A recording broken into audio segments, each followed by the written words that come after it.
Hello. Hi.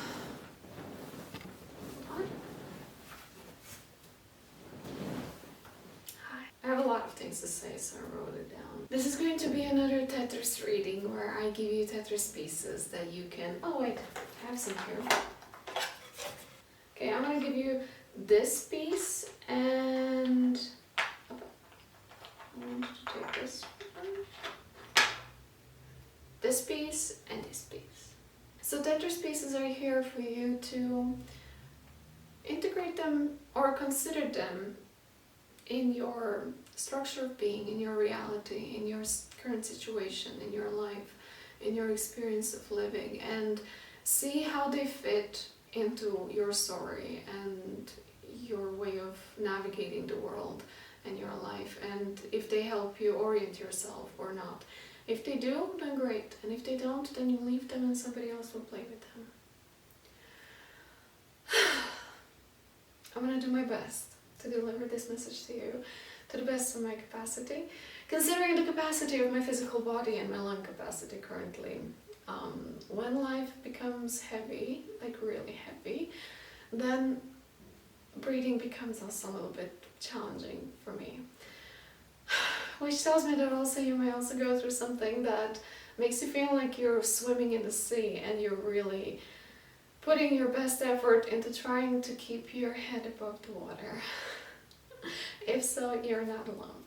But considering that I'm building this channel in a time of great adversity, if you could support the channel in any way, shape or form that is provided down there with buttons or links, it would mean the world to me. Right before the start of this reading, I was trying to calm my breathing down and I was pulled into my bathroom to meditate there. But while I was meditating, I clearly heard the message, self-care is self-protection. Take that as it resonates for you. And I was also shown how sometimes changing the space where you meditate can really provide you a shift in energy on at least one level. So especially if you have a space designated for meditation only, and this is where you go to meditate, try to meditate in a completely different space of the apartment or house or living space that you live in. Sometimes not just meditating, but also spending some time being focused on the not just space where you do that, but also focusing on the objects with your eyes that you normally don't focus on. So you can look around the room and find something that you usually don't spend time watching. Find that object and lock your eyes on it for a few minutes, or for as long as you can. Because it does something to your brain.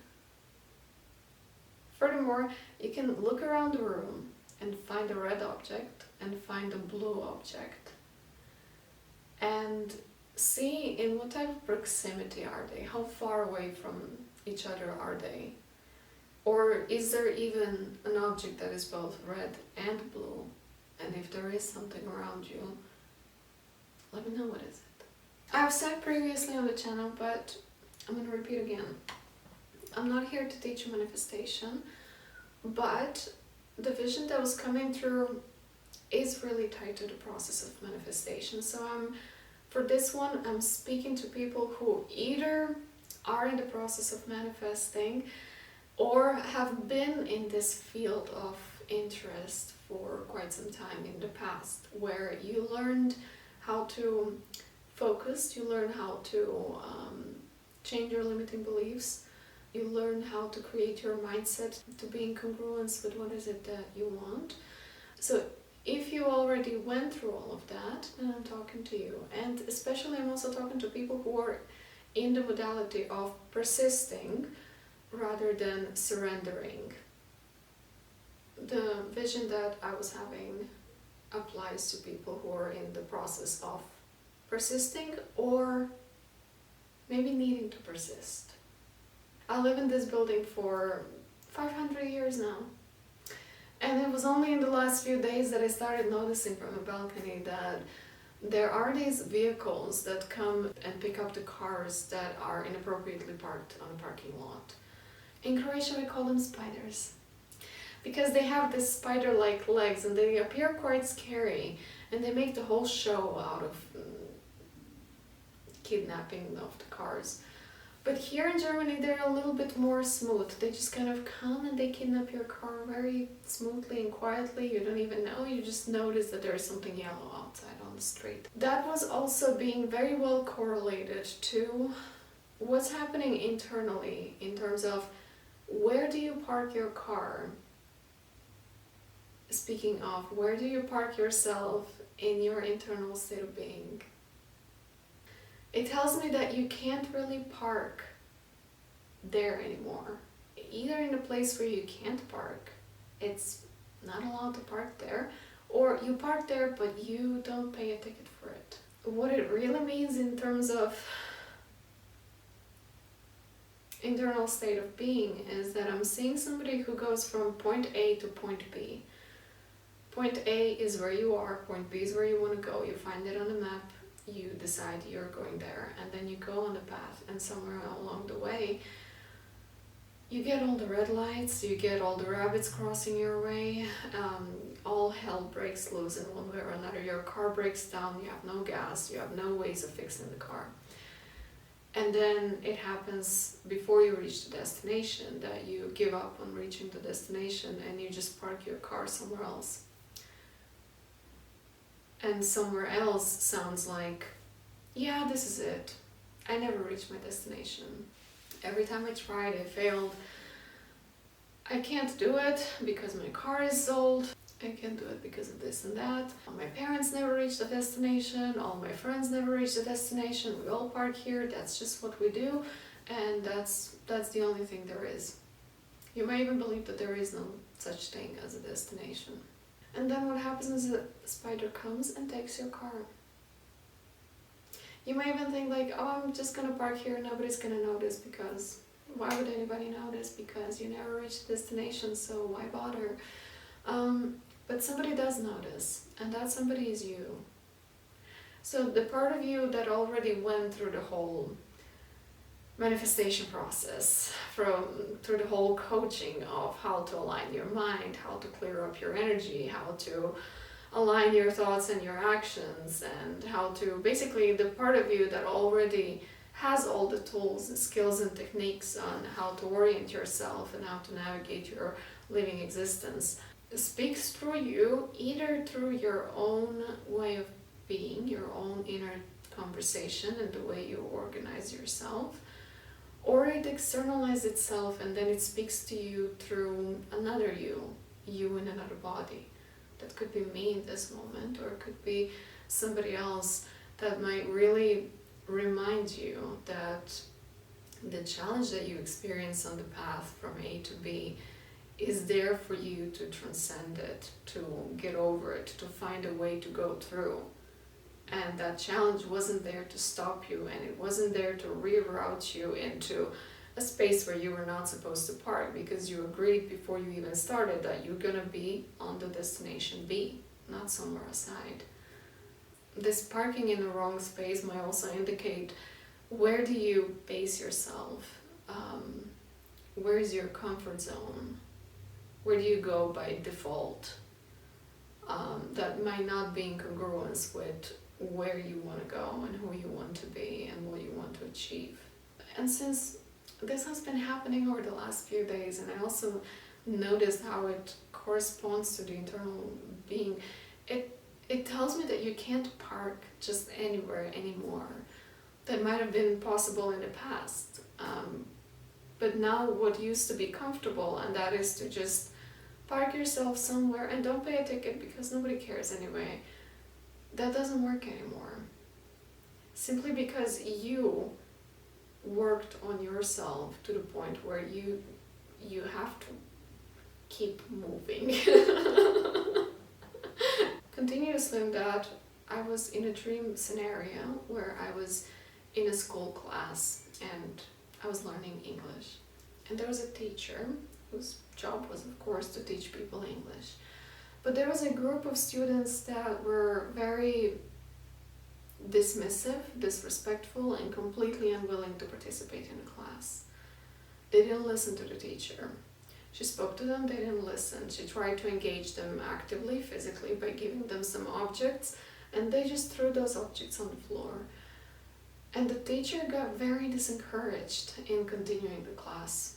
So she stopped teaching and she went back to her space, and she was obviously very stressed.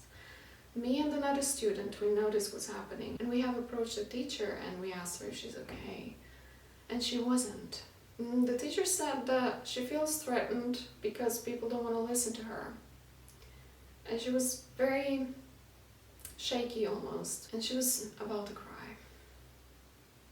In that moment I remembered that in this waking life, as this person that speaks to you right now, I actually have a master's degree in teaching informatics. So I should be a school teacher. I'm not, because I had other things to do, such as painting and performance art. But I've been formally trained to be a teacher, so I remembered in the dream scenario that I actually know what to do in this situation. So I spoke to the teacher, I gave her my code so she can change her state of being and her feeling state and feel a little bit more confident. And I told her to speak with conviction, to speak with authority, and to first and foremost accept for herself that she's an authority figure in the class. And so I gave her a pep talk, and she went into the class, and the children did not respect her. So consequently she fell apart internally. She started crying and she was like, I can't do this, and she didn't want to finish the class. I took a look in her notes and I saw what she was about to teach.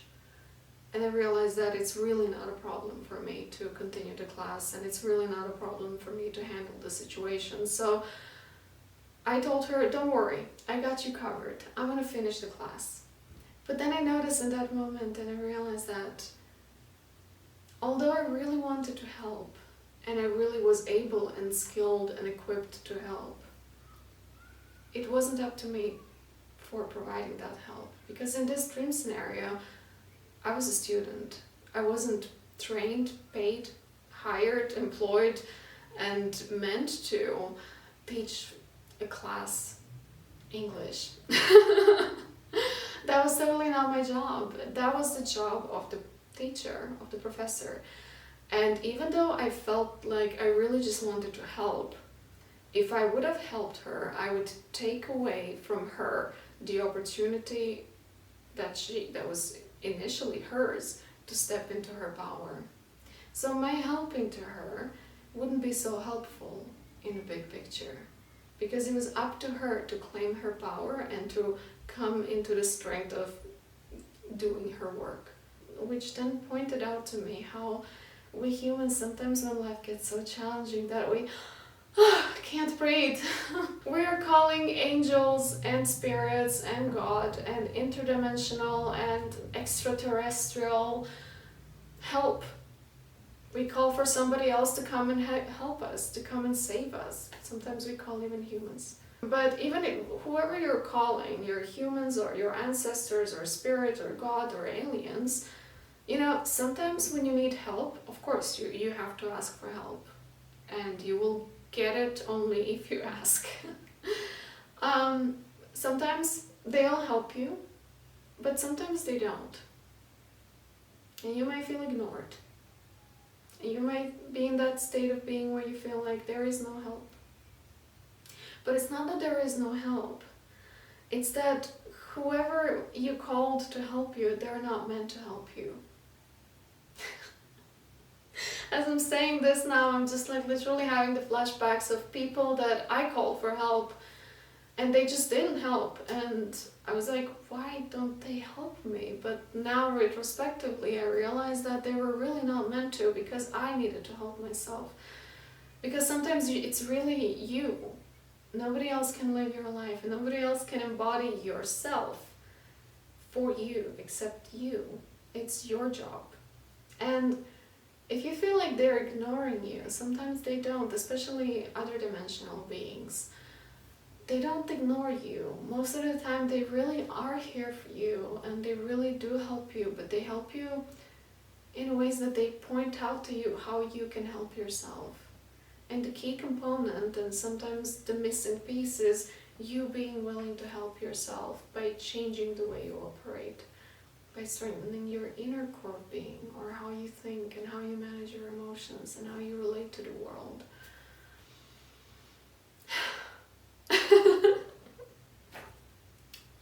Last but not least, for the sake of simplicity of this conversation, there are two groups of people.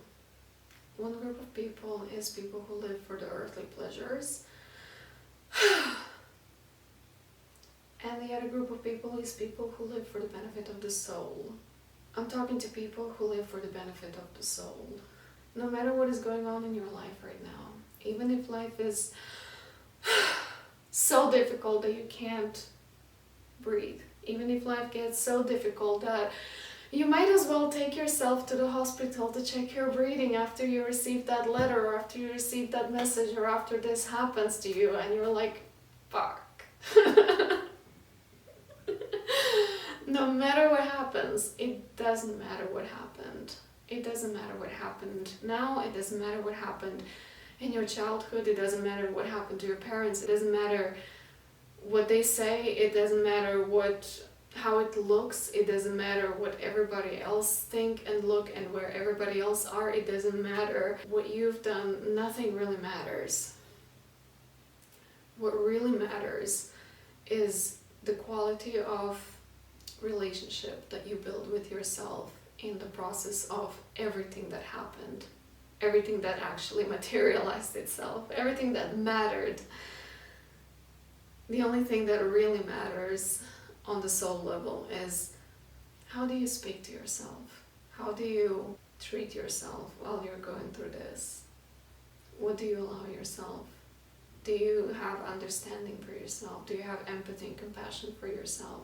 You might have been coming from spaces and times in the past where when something challenging happened to you, or even if you, for example, you dare to take a risk and you try something and you fail miserably, maybe you hated yourself, and maybe you shamed yourself, and maybe you've been beating yourself up for it, and maybe you decided never to repeat something like this again. And maybe you've been cutting yourself off from further possibilities and connections that were available for you.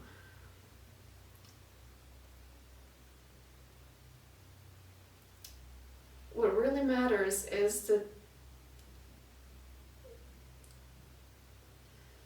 what is this?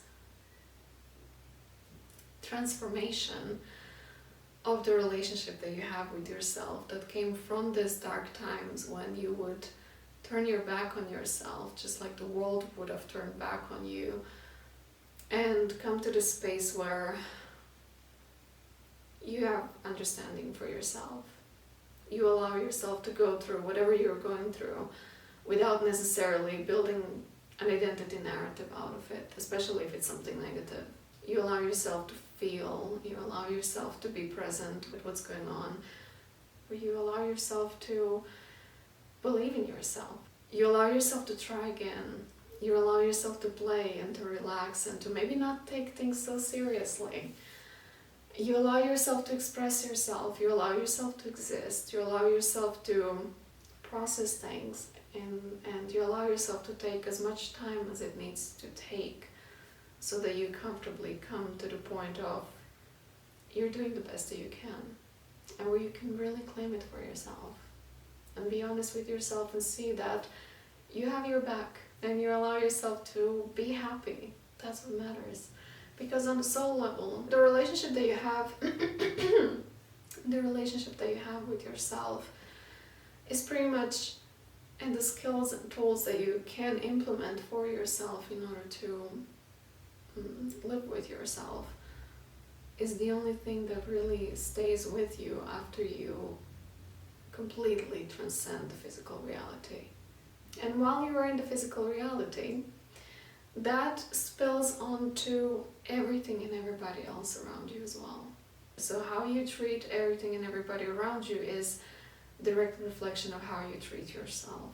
When you speak to another person, you're basically speaking to a fractal of yourself. That also implies onto objects. Now I see the way you treat your objects around you is also how you treat yourself. But that also invisibly kind of corresponds to self-care is a self-protection message from the beginning. That would be all for now. I gotta be honest, but I feel like at this point my breathing also calmed down a little bit. I'm still struggling to get air out of my lungs to produce words, but I feel like it's getting better. So thank you for holding space for me here, and thank you for being here. Once again, I would highly appreciate if you would like and subscribe to the channel, leave comments, let me know how you're doing, let me know what type of red and blue objects do you have around yourself, and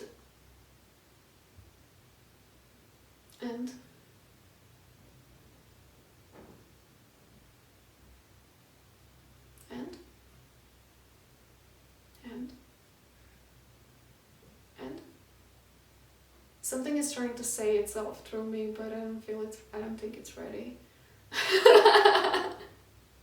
Okay, thank you for being here. Ciao.